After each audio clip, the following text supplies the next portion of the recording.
So starting with, is this a place where I can live, is important. And if you can see yourself living there, that's when it's time to start looking at the numbers and to ask yourself the question, okay, what actually might this cost me?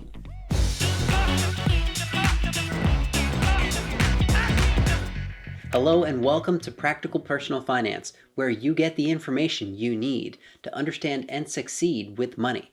Today, we're talking about some of the things you need to be looking for when buying a house. And I'll be joined by Bryson Lefmann. Bryson is a real estate agent with One South Realty Group in Richmond, Virginia. He's been in the business for about 4 years, and he's been named a top producer by the Richmond Association of Realtors every single year he's been in real estate. The thing Bryson loves most about working in real estate are the people he gets to work with every day, including both the other professionals he does business with, as well as his clients, many of which come from referrals. And now, without any further delay, here's my conversation with Bryson Lefmann.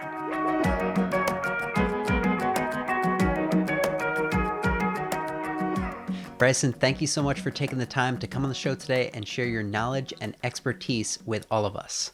Let's start out by talking about the process of walking through and viewing a home for the first time. Is there a strategy I can use to make the most of my visit?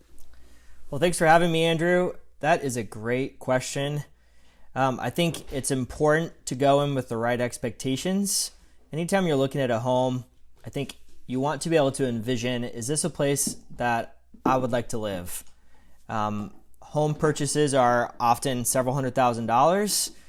And if you're going in with just one particular type of mindset, it may leave you a little bit blind to some of the other nuances of the real estate market. So starting with, is this a place where I can live, is important. And if you can see yourself living there, that's when it's time to start looking at the numbers and to ask yourself the question, okay, what actually might this cost me? And that's when it's important to have a great relationship with your lender so they can help run some financial scenarios for you. How much time should I be spending on my first visit to a property? And is one visit enough before moving forward and submitting an offer? That's a great question. The length of time you can spend at your first viewing of a property can really vary, both on the market and the style of property. In some markets, it may be that potential buyers, only have 15 minutes to view the property. That's not a lot of time, particularly if you're newer into the process. So for first-time buyers, 15 minutes can feel very rushed. Occasionally, you might have closer to 30 or 45 minutes. I find that the more experienced a buyer is, the more confident they are. They'll be able to walk into a property and within 5 to 10 minutes feel very confident about whether the house meets their needs. If it takes closer to 45 for a potential buyer to find out, that likely means that we're not hitting the target and that the house maybe isn't a great fit. Most of my clients, before they go under contract, know this is the house for them within 5 minutes of viewing the house. What's one example each of something I should be looking for, smelling for, and listening for during a walkthrough? Another great question. So there are a wide range of things to be looking out for. Obviously, starting large, you have the neighborhood. It's great to find that right house, but sometimes you find a house in a neighborhood that maybe you aren't as excited about. So starting large, we need to look at the neighborhood, where it is in relation to roads, traffic, public transportation. From there, we zoom in and we look at the house specifically. How close are the neighbors?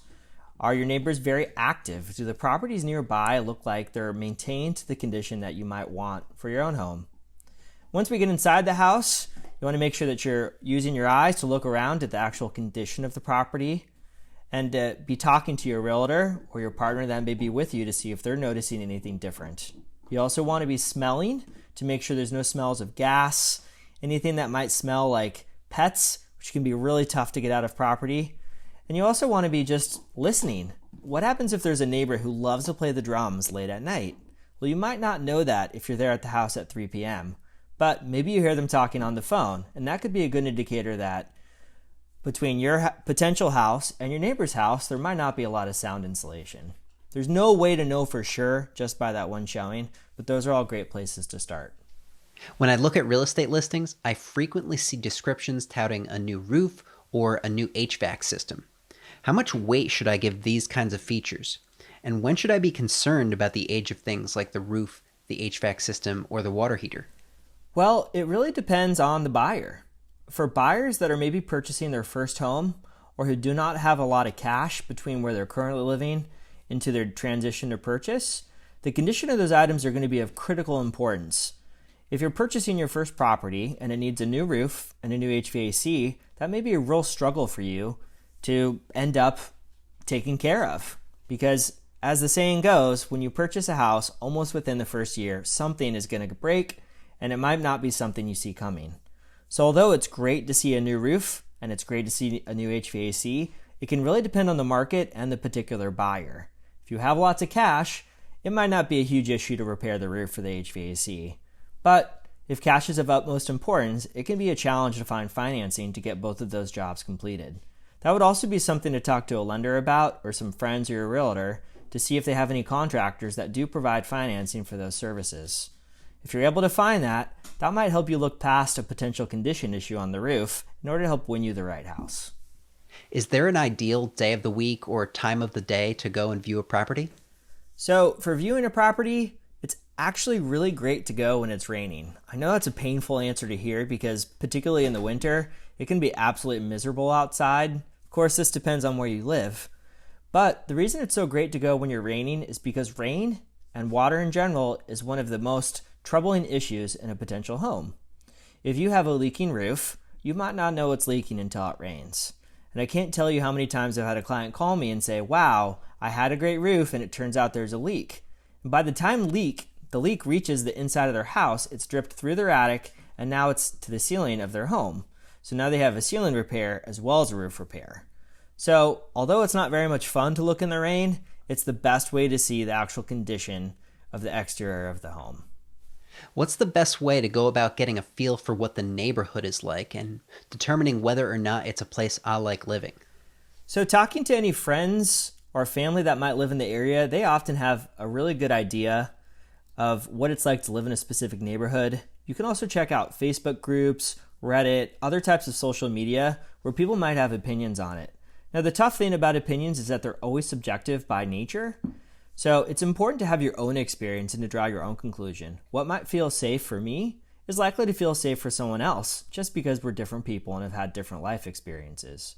But one great rule of thumb, particularly for those of you who are bold, is to knock on the doors of neighbors. And this might not be something that you do during your showing because of time constraints, but maybe it's worth coming back early evening before it's dark and knocking on a few neighbors' doors and asking them how they like living in the neighborhood. And while you're there, you can also ask them if they know anything about that house.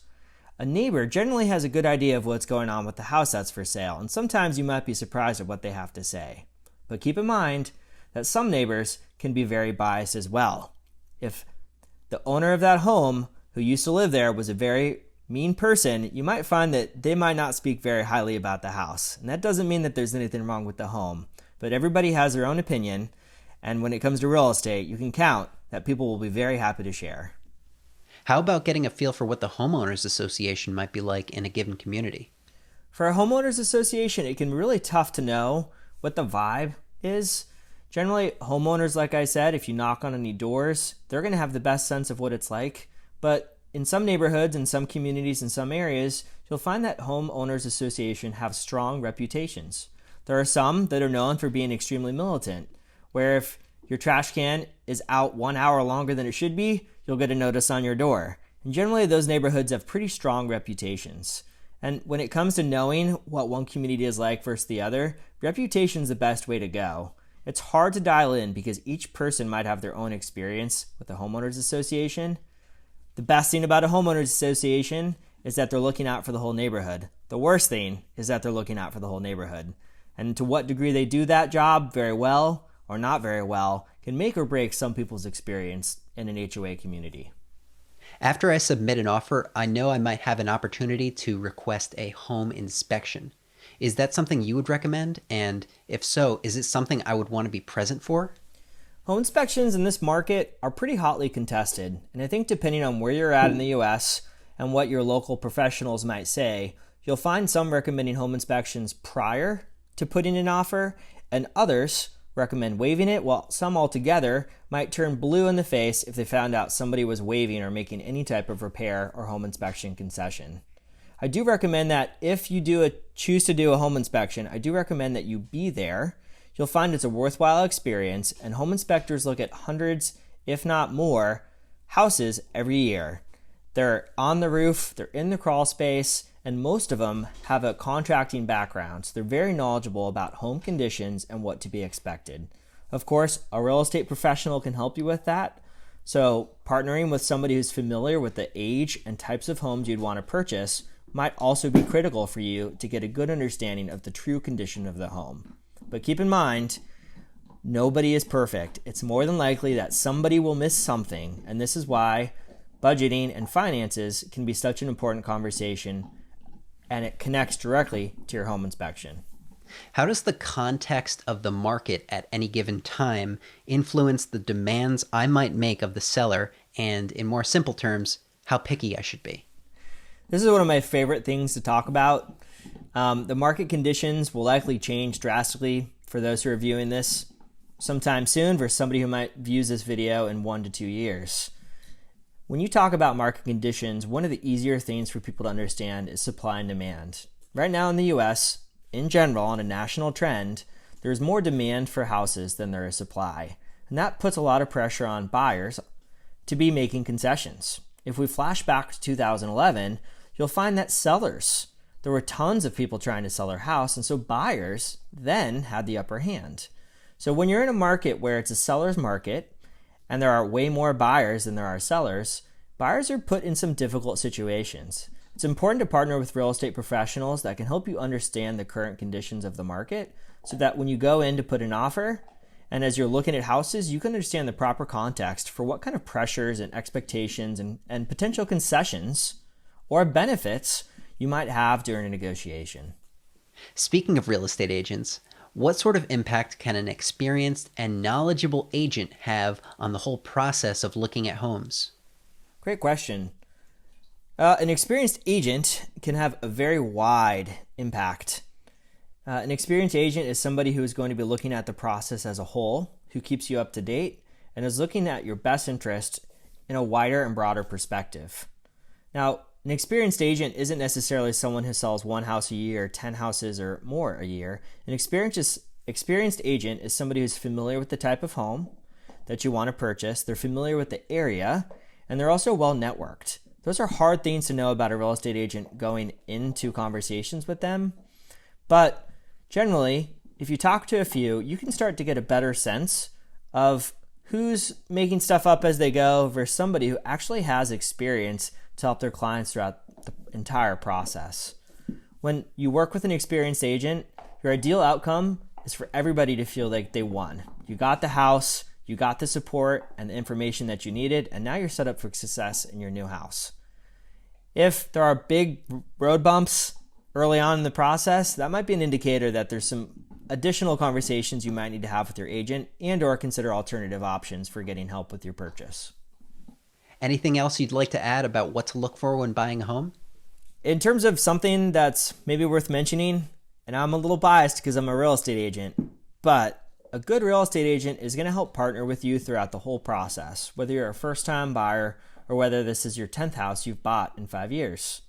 So when you're looking to buy, keep in mind that the people that you surround yourself with will have a significant bearing on how successful you are in meeting your goals. Now, your goal may be a smart investment, it may be a cozy corner, your own little private escape from the rest of the area, but regardless, a good agent can partner with you. So keep that in mind. It's really hard to know in advance, so do your homework. There are never too many questions you can ask, and if you find that you're talking to people who constantly seem to be annoyed that you have so many questions, it may be worth considering talking to someone else who has more patience. Bryson, once again, thank you so much for coming on the show today and for sharing your knowledge and expertise with all of us. If anyone would like to get in touch with you or take a look at your listings, what's the best way to do so? Well, the best way might be my email address. It's easy. It's my first name, Bryson, Bryson, at buyinrva.com. That's Bryson at buyinrva.com. You're, of course, welcome to give me a call at my phone number, 804-874-4749. Never hesitate to reach out. I love meeting new people, whether you're here in Richmond or you're somewhere else in the U.S. But please keep in mind that a lot of what I have to offer for my clients is local. So if you have any questions about the local market, I'm always happy to help. If you have something more specific to an area I'm not familiar with, I'd love to help get you in touch with somebody who might be able to better answer your question.